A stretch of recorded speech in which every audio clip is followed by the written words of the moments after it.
সবাই আমার থেকে সালাম নেবেন। সবাইকে আমার পক্ষ থেকে আসসালামু আলাইকুম।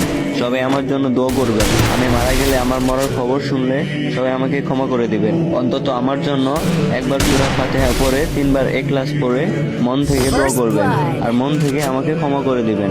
অতঃপর আমার মৃত্যুর সংবাদ শুনলে দয়া করে একটু কষ্ট করে পাঠ করবেন, ইন্না লিল্লাহি ওয়া ইন্না ইলাইহি রাজিউন। সাথে আমি আমার পরিবারের উদ্দেশ্য করে বলতে চাই, আমি মারা গেলে আমার শোকে কখনোই কান্না করবেন না। যেটা চাইবো সেটা আমাকে ক্ষমা করে দিবেন। দ্বিতীয়ত, আমার জন্য আপনাদের দয়া দেখিয়ে চল্লিশা করতে হবে না, অন্তত টাকাটা বেঁচে যাবে। শুধু শেষ একটাবারের মতো দোয়া করলেই হবে, যেটাতে কোনো টাকা পয়সা লাগে না।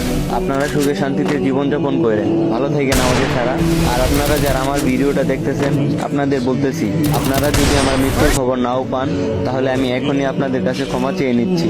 আপনারা সবাই আমাকে মাফ করে দিবেন, আমিও আপনাদেরকে সবাইকে মাফ করে দিলাম। সবাই ভালো থাকেন। সবার প্রতি শুকরিয়া জানাচ্ছি। আল্লাহ হাফেজ।